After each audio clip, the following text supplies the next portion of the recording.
in a nation where active poverty, misery, and unemployment. So, Mr. President, guys, we're filming this. Few words. It is time to. If you're listening, we've had enough of your fireside chats. It is time to criticism. Nothing but criticism.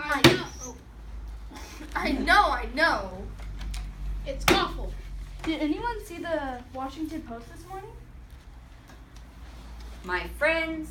I say the only thing we have to fear is fear itself. Franklin, you've already been elected. Every cloud has a silver lining. You're never fully dressed without a smile. Oliver Warbucks and friend Franklin. Thank you, Louis. See them in. Oliver. Ah, Oliver. Good of you to come. Good morning, Mr. President. Well, who we have here? Mr. President, this is my good friend, Annie. Annie? She so wanted to meet you that I couldn't resist bringing her They're along. still peeking out from behind. Just to say hello. Of course. The little girl from who sang so beautifully on the radio last night. Annie, this is President Roosevelt. How do you do, President Roosevelt? How do you do, Annie? You're as lovely as you sounded on the radio. Thank you, President Roosevelt. Well, shall we begin? Annie, if you'll wait outside. No, Oliver. Let Annie stay. Having a child on hand will keep us in our best behavior. Thank you, Mr. President. Annie. Harold, I don't want to hear even as much as a gosh out of you. Franklin is a child. Now, Oliver, since you speak for those happy few Americans who have any money left, I'd like you to begin with the views on matters. Mr. President, in the words of Calvin Coolidge, the business of this country is business. Yes. And for the good of this country, Wall Street and me, we've got to get my factories open and the workers back to work. According to my latest figures, there are now 15 million Americans out of work and nearly 50 million with no visible means of support. Mr. President, if I may say so, unemployment cannot be our only problem. There could be war. War? People are starving in this country. Harold, I know that, but in the long run, we're not. Cordell, for people who are starving, there is no long run.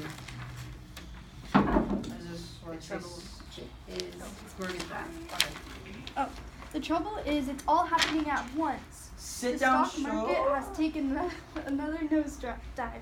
Sit-down strikes, riots, floods, dust storms. And the FBI still hasn't caught Al Capone. Well, at least we're all agree on one thing.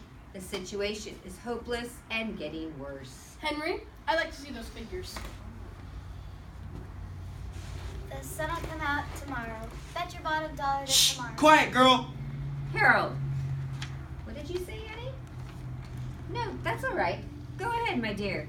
It's still a free country.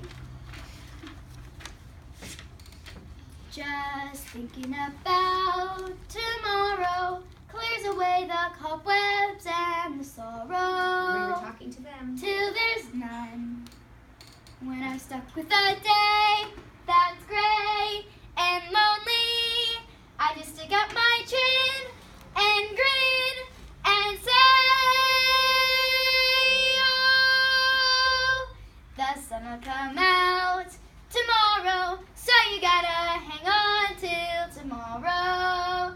Come what may, tomorrow, I love ya. Tomorrow, you're always a day away. We hope we're down there. Harold Icky, stand up. What? You heard me. Stand up, up. Now, Harold, sing. Sing? Yes, sing, like Annie.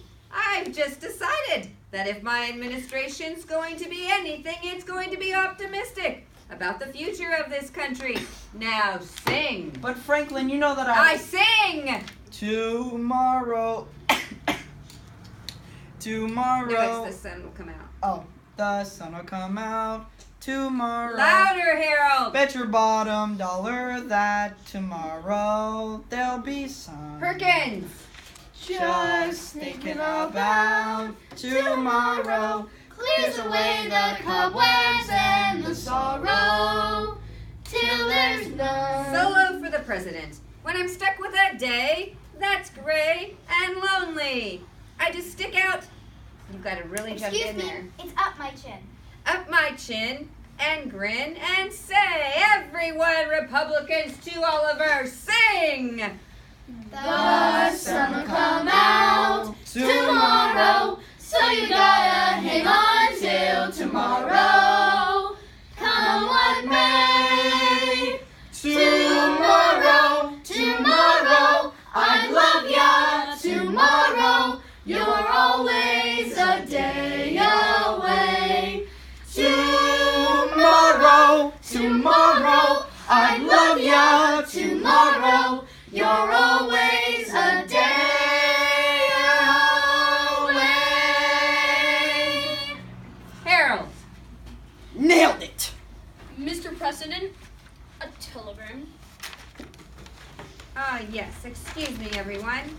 Oh, this isn't for me, it's for you, Oliver. From your secretary in New York.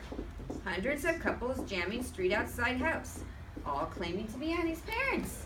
Oh boy! Have begun screen them. Suggest you return New York at once. Signed, Grace Farrell. Well, it looks as though the Art of Smiles has more listeners than we thought. Hi, Annie. Gee, hundreds of couples. One of them is bound to be my mother and father. Bye, everybody. Bye, Annie. Bye, Mr. President. Don't even kiss me on it. Sorry. Emma, you wouldn't have either. Just admit it. She's been kissing on the cheek tonight. I've seen her. No, thank you, Annie. You're the kind of person a president should have around him. Mr. President, what if we set up 100, no, 1,000 federal projects, Yes! and we put the unemployed to build them? Yes! We could create 5 million jobs within 6 months. Yes. Yes! Mr. President. What if we got to give this country? Mr. What we President, got? all we got to give this new country is nothing less than a new outlook. Yes. A new deal. Yes. Perkins, gentlemen, I was right the first time. The only thing we have to fear is fear itself.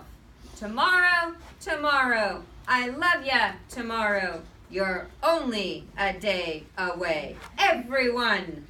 Tomorrow, tomorrow, I love ya. Tomorrow, you're only a day away. Good. So, Emma